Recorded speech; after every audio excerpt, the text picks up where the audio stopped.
The laptop snaps shut. It is the night before the deadline. You had weeks to finish it. You had the talent to do it well.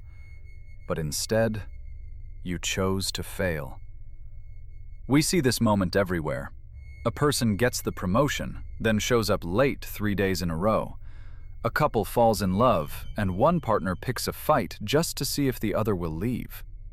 Every single day, millions of people commit the same invisible crime against themselves. They had the opportunity. They had the ability.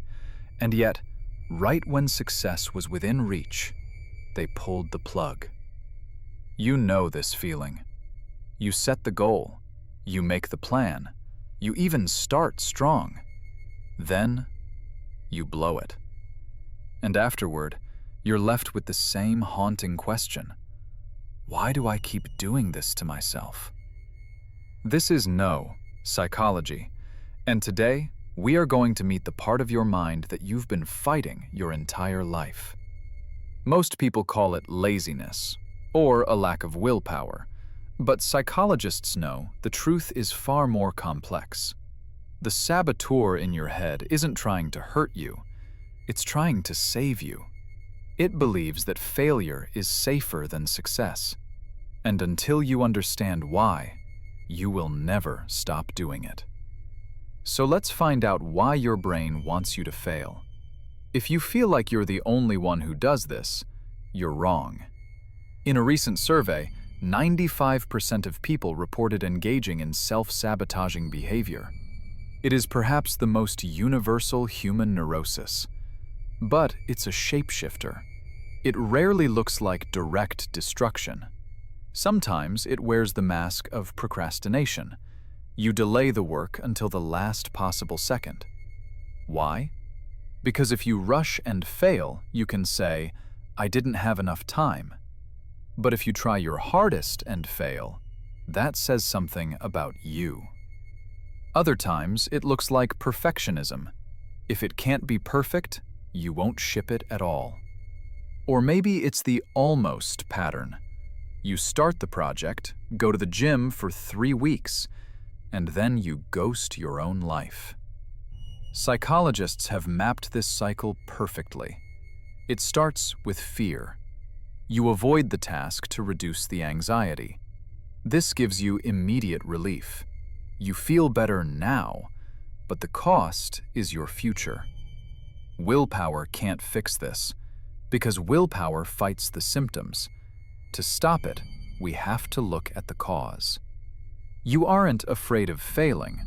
You're afraid of what happens if you succeed. In the 1960s, the humanist psychologist Abraham Maslow identified a strange condition. He called it the Jonah Complex. He wrote that we fear our highest possibilities as well as our lowest ones. Think about that. We fear our own greatness. Why? Because success is dangerous.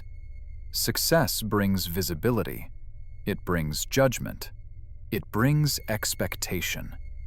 If you stay in the shadows, no one expects anything from you. You are safe. But if you succeed, the bar is raised. We see this most tragically in lottery winners. Statistics show that 70% of lottery winners go broke within a few years. Why would someone destroy a fortune? Because the pressure of that new identity is often more painful than the poverty they knew before. In 1978, researchers Berglas and Jones conducted a famous experiment on self-handicapping. They found that when people were unsure they could repeat a past success, they would deliberately sabotage their next performance. They preferred to fail because of the drug, rather than fail because they weren't good enough. But there is another layer, a trap tied to your very identity. In 1983, psychologist William Swann proposed self-verification theory. It suggests that we have a deep psychological need for our outside world to match our inside world. We want to be right about ourselves, even if being right means being miserable. If you deeply believe I am a failure, then success feels like a lie. It feels like cognitive dissonance. This is the engine of imposter syndrome. When you succeed, your brain hits a panic button. This isn't me. I'm going to be found out. So, to restore order, to restore the truth of who you are, you sabotage. And when you're back at rock bottom, a strange sense of calm washes over you. You think, see, I knew it. This is where I belong. But where did this identity come from? To find the architect of your sabotage, we have to go back to the beginning. Psychologist Martin Seligman coined the term learned helplessness. It describes what happens when a creature learns that its actions don't matter. Eventually, it stops trying to escape, even when the door is wide open. For many, self-sabotage is a survival strategy learned in childhood. Maybe you learned that shining too bright made your siblings jealous or your parents insecure, so you learned to play small to stay connected. Or maybe you grew up in chaos. If your environment was unpredictable, you learned that getting your hopes up was dangerous. The disappointment hurt more than the failure. So now, as an adult, you sabotage your own joy, just to beat the universe to the punch. And your brain is wired to keep doing it. To your amygdala, the ancient threat detection center of your brain, social rejection feels exactly like physical death. fMRI studies show that the pain of social exclusion activates the same neural regions as physical injury. So when you step out of your comfort zone, your brain doesn't see opportunity. It sees a saber-toothed tiger. It floods your system with cortisol.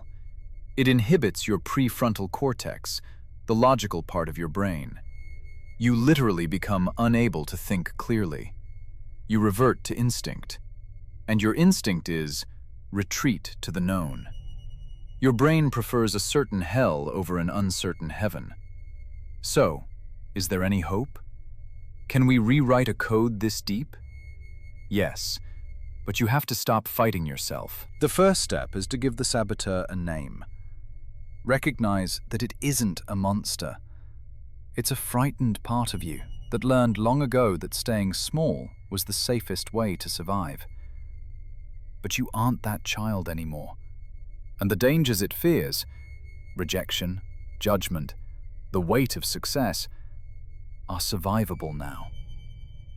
The question isn't whether you'll ever feel the pull towards self-sabotage again.